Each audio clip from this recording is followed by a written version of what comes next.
Now that we've heard Freddy Peralta's first public comment since becoming a New York Met, it's pretty clear he should stay a New York Met on a long-term deal.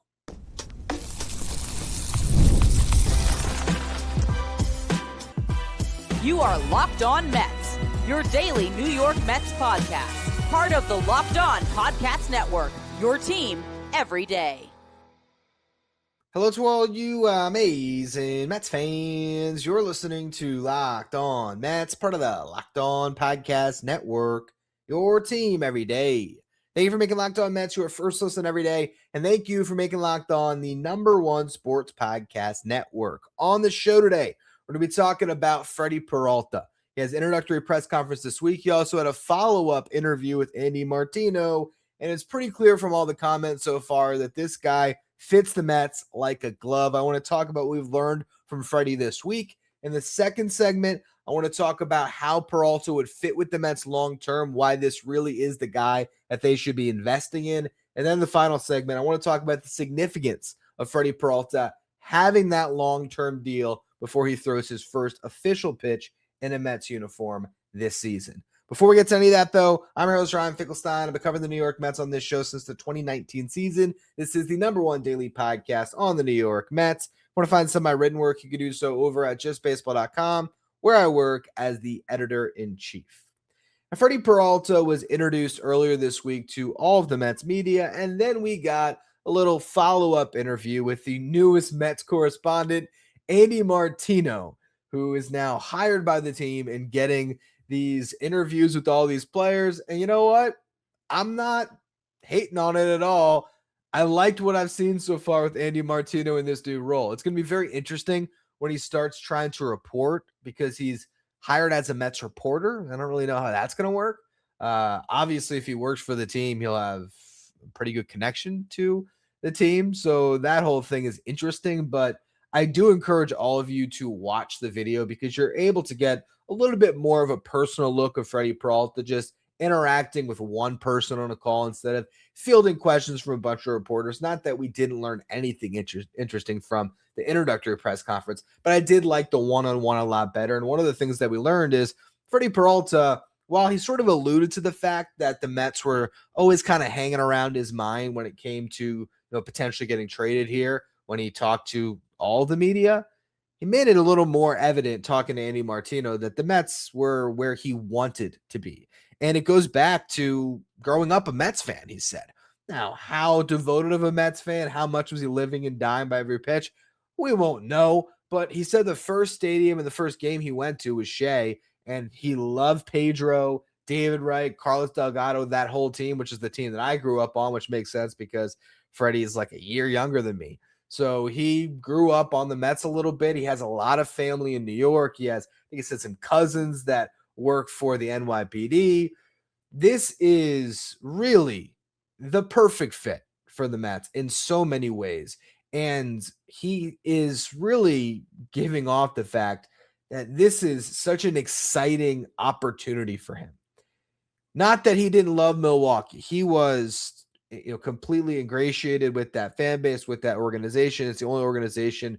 Well, actually, it's the only organization that he's known because he was signed by the Mariners. But I mean, he came to the Brewers as a teenager. He has spent, a decade in the Brewers organization. And so obviously it's not as simple as, okay, good riddance. But if you're a Brewer, you sort of know what the assignment is, right? You're going to perform as best as you can. You're going to try to win while you're under team control. And you know that once you get closer to free agency, you can move on. And I think for Freddie, this is where he wanted to move on to. He even glowed about his relationship with David Stearns and Eduardo Brizuela when he was talking to Andy Martino as he was just going through, and explaining how he talked to both of them on the phone and how excited they were and how they were laughing and how just fired up they are to be working together again, and how those guys are as good people as they are executives. And it just shows the belief that they have in him and that he has in them. And when you think about what the Mets would want when they are making an investment in a player, or just not even the Mets, any team, what would you want to invest in when you are going to sign a pitcher to a long-term deal? Number one thing you want, obviously, is the talent. And that's been evident throughout Freddy Peralta's entire career, the talent that he possesses. You want the work ethic. And I think when you look at this guy's career and how he has gotten better year over year over year, it's pretty evident the work that he has put in to get himself to this point where the last 3 seasons, as we've discussed, he has become as steady of a starting pitcher as we have in Major League Baseball, a guy that's going to go out, he's going to make his starts every 5th day. While he hasn't always pitched deep into games, he's talked about that being something he wants to get better at, and maybe he can. He has added innings each of the last 3 years. He's added starts as well. It was 30 starts in 2023, 32 in 2024, and 33 starts last year. But the inning count has gone up, and I think we could see him clear 180 innings for the first time this season. I don't think it's outside the realm of possibilities that if Freddy Peralta can, pitch to contact a little bit more, maybe the strikeout rate dips a little bit. But if he can be just as effective with a little less strikeouts and maybe a little bit of a lesser pitch count, go a little bit deeper into games, all of a sudden you could have a pitcher that is throwing 180, 190 innings in a season. And he can be even more of the workhorse that you need. But looking at again, the talent, the work ethic, and then the character, a guy that really does just have a certain charisma to him. When you hear him talk, he's got a smile that, to me, it's like the pitching version of Francisco Lindor, where you have this guy that just seems like a ready-made star now that he comes to New York, where you can even see his own sort of personal profile and stature in the game tick up as a member of the Mets. It just all aligns where this guy is still in his prime, going into his age 30 season.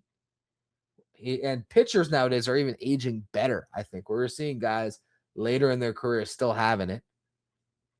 It's the perfect personality fit for your clubhouse.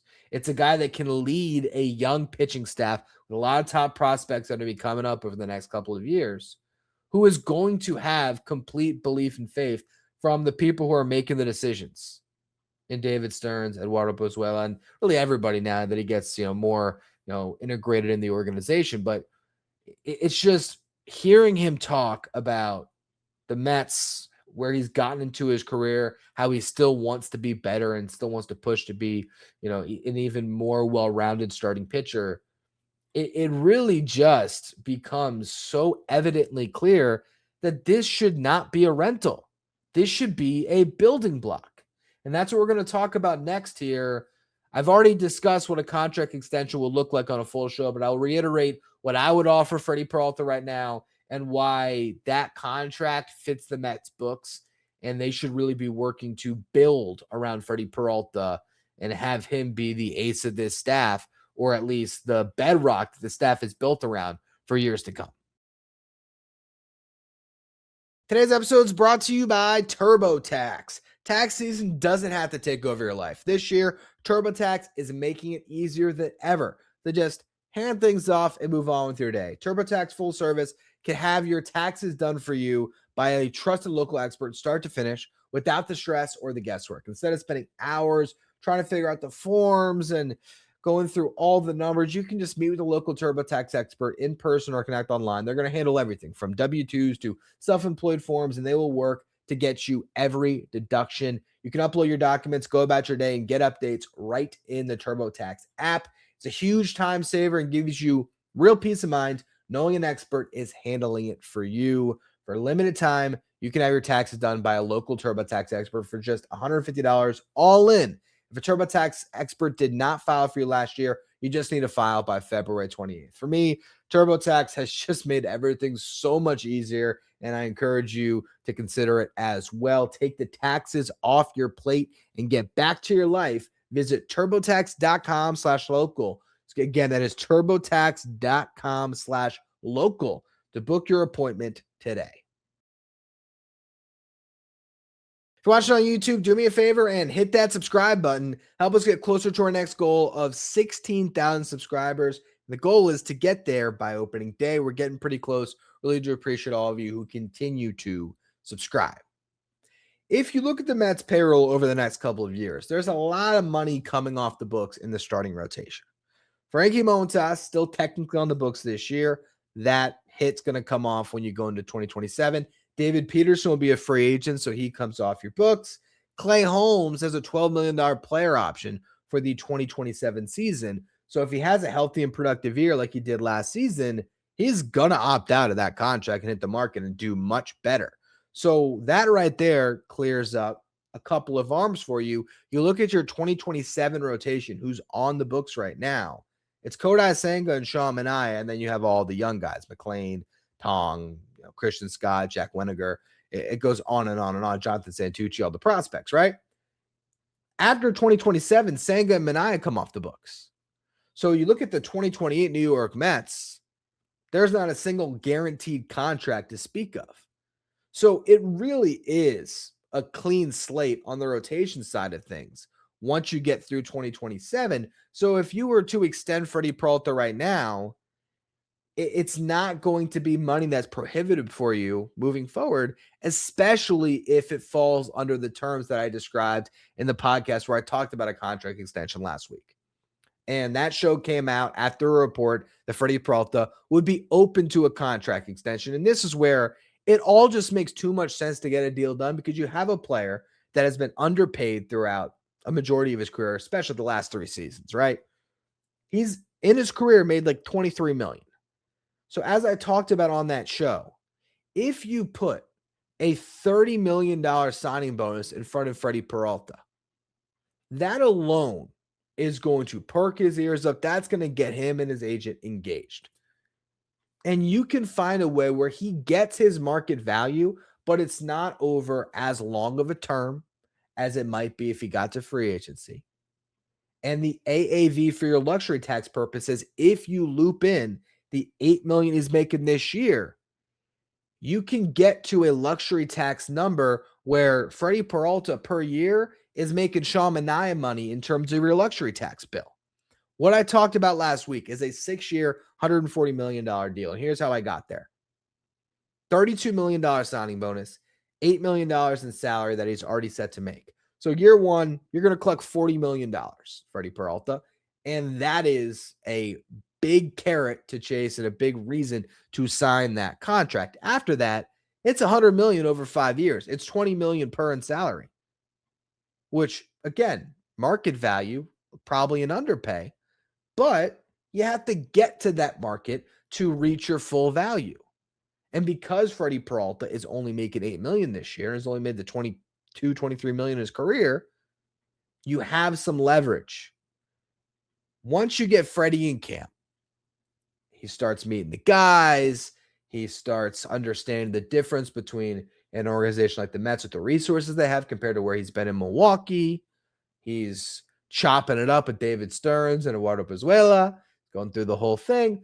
Once he's in that, summer camp vibes, the good spring training mode that you get into where everyone's happy and joyful and you're never going to lose a game in the regular season, everything's awesome. You get that spring training glow, you get him in a room and you put that signing bonus in front of him. And you explain your vision for the New York Mets over the next 6 years. And you also look at the total value of the deal. You're not saying, hey, we're going to give you $100 million over the next 5 years. We're saying, hey, we're going to throw out that current contract. And you're going to give him 6 years and $140 million, which you look at what Ranger Suarez got. Ranger Suarez's contract with the Boston Red Sox. He got a 5-year deal at $130 million. Now, comparatively, the AAV for Peralta is less, but not really when you look at the money that's being added. Because in this deal I'm laying out, you're adding $132 million over 5 years. So you're basically giving him Ranger Suarez money. If Freddy Peralta hit free agency now, of course, he probably would have got Dylan Cease money, which was 7 years, $210 million, but the deferrals took Dylan Cease down to about $185 million in present day value. So the AAV for Cease was very similar to the AAV for Ranger. It was just the difference in years, 5 compared to 7. Now, maybe Freddy Peralta deserves this, a 7th year, or to have 6 years of his free agency buyed out. You could always work that in if you wanted to. But if I'm the Mets, I think this is a fair offer because, again, you're giving him that big signing bonus up front. And in terms of AAV on the new money on the deal, the 5 for 132 is a little bit more than Ranger. It's pretty much in line. He's just getting maybe less years than he would get if he got to the open market. But again, he has to get there first, and he doesn't have to risk that. He can pitch free and easy, knowing he has locked up a 9-figure deal and his family is set for life. And he also knows that because he signed this deal, the New York Mets will have a better ability to build around him in that rotation, where they'll be able to still pursue Tarek Skubal if they want to. So I really just think that because you have a guy who's excited to be in New York, who trusts your head of your baseball operations in Stearns, and you can have that dialogue, who's open to an extension because probably he doesn't want to pitch for only $8 million again. All of those things collide to the point where you can get a deal done, and then it just becomes a matter of some of the details to get it across the finish line. Throw some incentives in there if he gets to 180 innings in a season. Throw some incentives in there if he's an all-star, if he's a top 5 finisher in the Cy Young, if he's World Series MVP. Throw on a player option if you want to, because you know what the cool thing about a player option is? Player option is guaranteed money for the player, which means it gets factored into the total value of the deal when it comes to luxury tax. So if it's a $15 million player option for a 7th season, the AAV number comes down even more for your luxury tax. So that's another way that you can just add an additional carrot for him. You can put a $15 million player option, then an additional one for $10 million. But you're going to get this guy signed then where he is going to be a foundational building block for you at the top of your rotation at a number that you can stomach, that still allows you to spend in other ways, that allows you to have more leverage when you're negotiating with Skubal or any of the other starting pitchers next year in a very deep and rich free agent starting pitching class. So to me, I mentioned it last week when I broke down these terms. It makes all the sense in the world. And it's also another guy that if you wanted to, you can defer some money too. You can do the cease thing. So you can also make that initial number a lot bigger, get the deferrals in there, bring down the present day value, and get to that luxury tax number that you want. Again, 6 years, 140 is a luxury tax hit of $23.3 million. Let's see what 7 for 155 would be if we added on the player option. 155 divided by 7. Now we're talking about 22 and change, 22.14 million. So if you have that, again, that's what you're paying Sean Manaea right now. That's something you can build around. Now, maybe you do sign Nolan McLean to a pre-arb extension. Maybe you do explore other free agent starting pitchers. But I think signing Freddy Peralta to that deal is going to mean so much, not only to him, but to this team moving forward for what it signals for the New York Mets. And that's where I want to close the show, Nets. The significance in getting this done, making Freddy Peralta a building block and not a rental as you enter the 2026 season.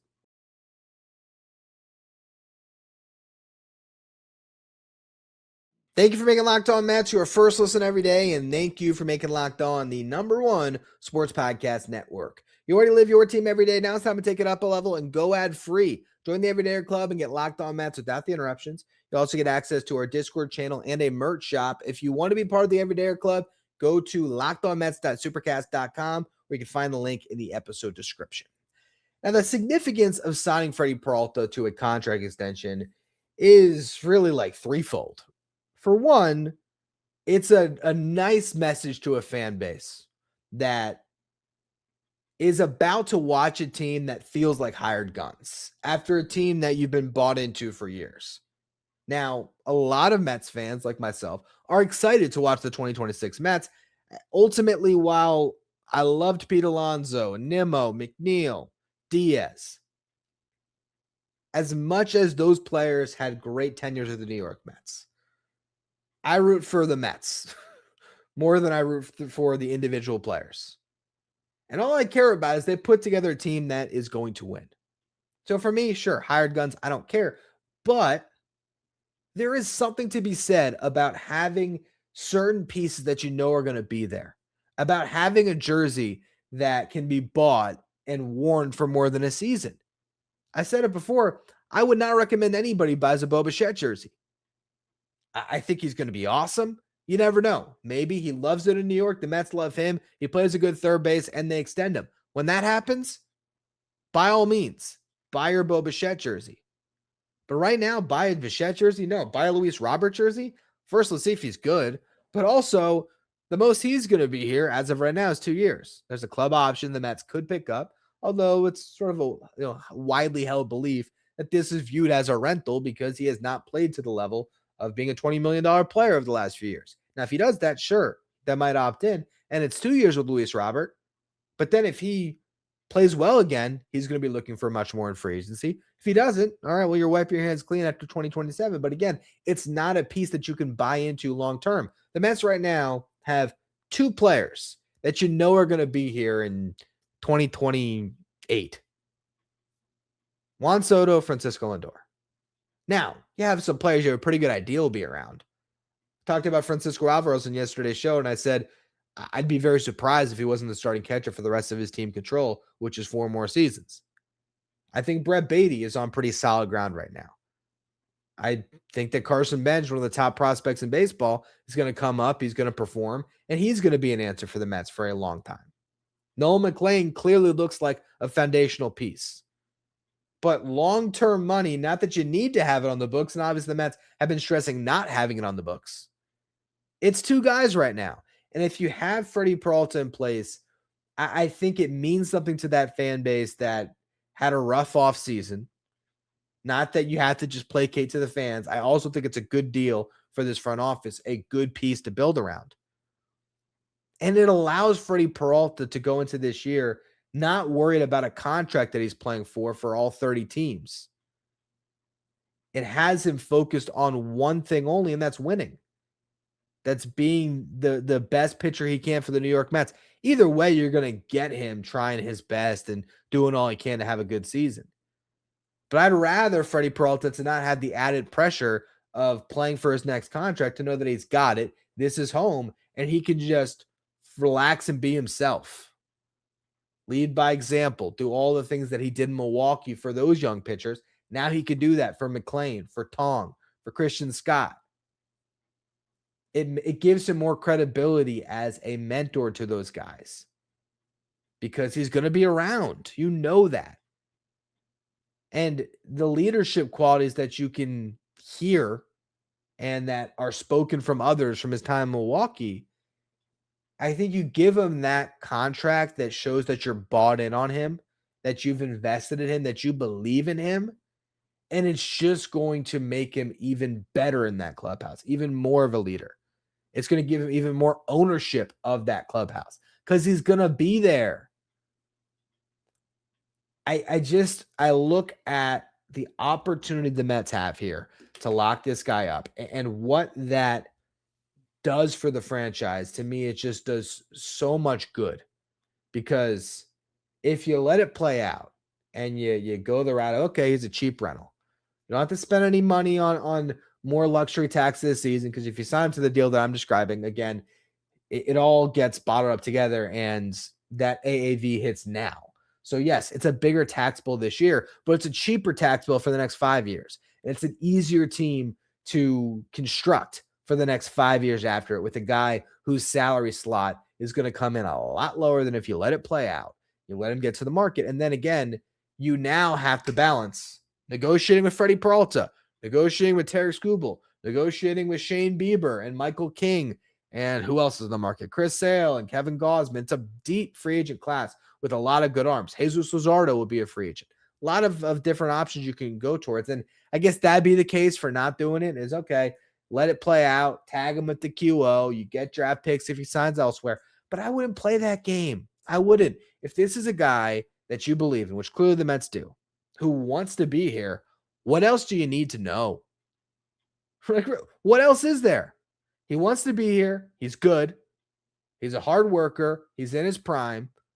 And at some point, you got to commit to one of these starting pitchers. And I mentioned this on that other show last week about Peralta and the contract extension, and this idea that some fans have that David Stearns will never go long-term on a pitcher. It's not even just fans. You also see national media doing it. People are jumping to conclusions about how David Stearns is going to operate because of what he did in the past, not realizing it's a completely different job. Andrew Friedman got the same stuff when he went to the Dodgers. Oh, small market Rays GM. He always wants to operate as a small market guy. No.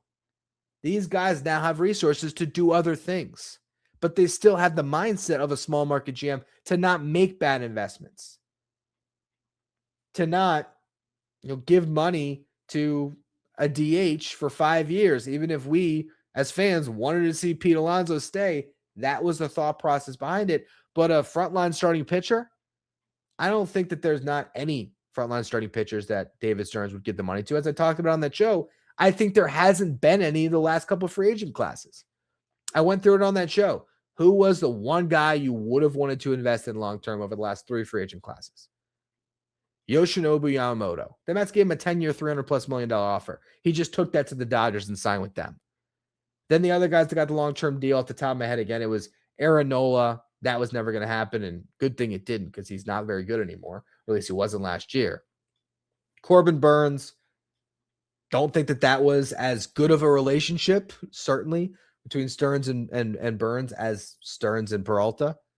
Signed to the Diamondbacks, and he needs Tommy John surgery that first year.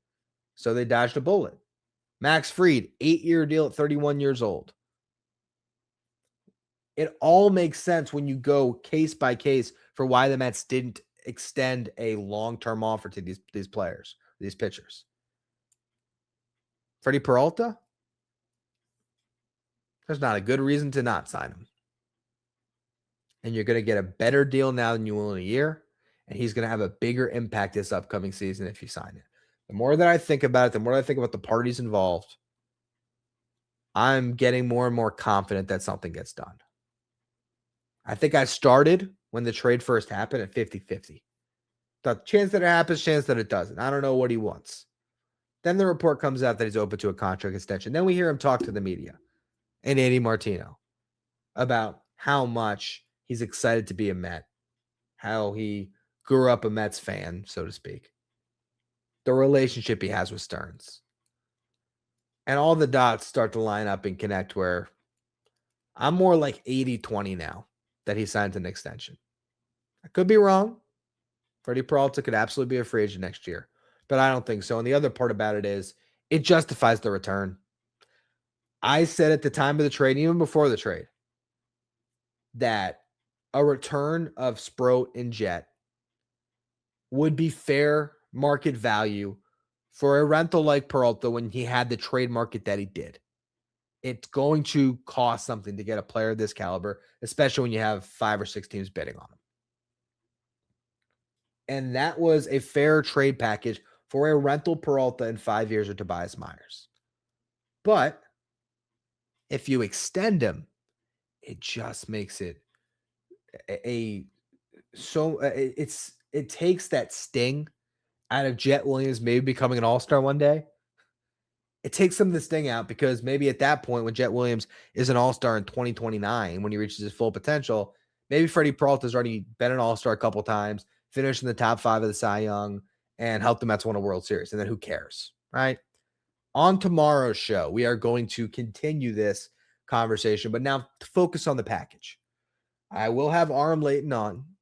We're going to talk about the trade return. Aram Layton is the co-founder of Just Baseball, where I work. He is a prospect expert. He does our top 100. It is the most comprehensive top 100 you're going to find that is not behind a paywall. And we're going to have a little debate about Jet Williams or AJ Ewing, who's the better prospect. I'm going to make a little case for Jet because Aram ranked AJ Ewing higher than Jet Williams. But on my top 10 before the trade, I had Jet Williams above AJ Ewing. So we're going to go back and forth on that. We're going to talk about whether this was a fair trade package for the Mets, for the Brewers, why this was the right trade to make. Could they have used that package on something better? We're going to go through all the layers of this trade. It's going to be a really fun show to close out the week on a Friday Farm Report. So I appreciate all of you who tune into that. I appreciate all you tune into this. Thank you for making Locked On Mets your first listen every day. Subscribe if you're watching on YouTube. And thank you for making Locked On Podcast Network the #1 sports podcast network. It's your team every day.